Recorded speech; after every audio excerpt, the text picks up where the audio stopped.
প্রকৃতিতে এমন এক প্রাণী আছে যার বমি বা তাদের তৈরি এক বিশেষ পদার্থ মানুষ শুধু মজা করেই খায় না, বরং এটি বহু রোগের জন্য উপকারী এবং শরীরের রোগ প্রতিরোধ ক্ষমতা বাড়াতেও গুরুত্বপূর্ণ ভূমিকা রাখে।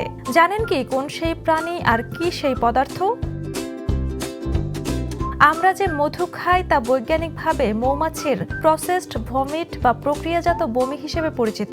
মৌমাছি ফুল থেকে নেকটার সংগ্রহ করে তাদের বিশেষ পাকস্থলী, যাকে হানি স্টমাক বলা হয়, সেখানে জমা রাখে। এই সময় এনজাইমের মাধ্যমে নেকটার ধীরে ধীরে রাসায়নিকভাবে পরিবর্তিত হয়। এরপর মৌমাছি চাকের ভেতরে এসে সেই নেকটার মুখ দিয়ে বের করে কোষে জমা করে।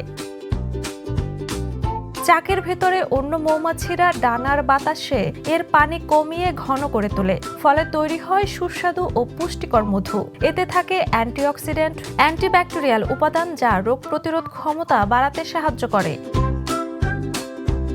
যদিও আক্ষরিকভাবে বা বৈজ্ঞানিকভাবে এটিকে বমি বলা ঠিক নয়, তবে ধাঁধায় মজার ছলে এভাবেই বলা হয়। কিন্তু যেটিকে আমরা মজার ছলে বমি বলি, সেটি আসলে প্রকৃতির এক দারুণ উপহার।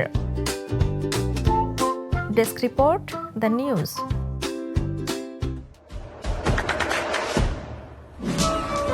দেশে দেশে সবার সাথে, দ্য নিউজ।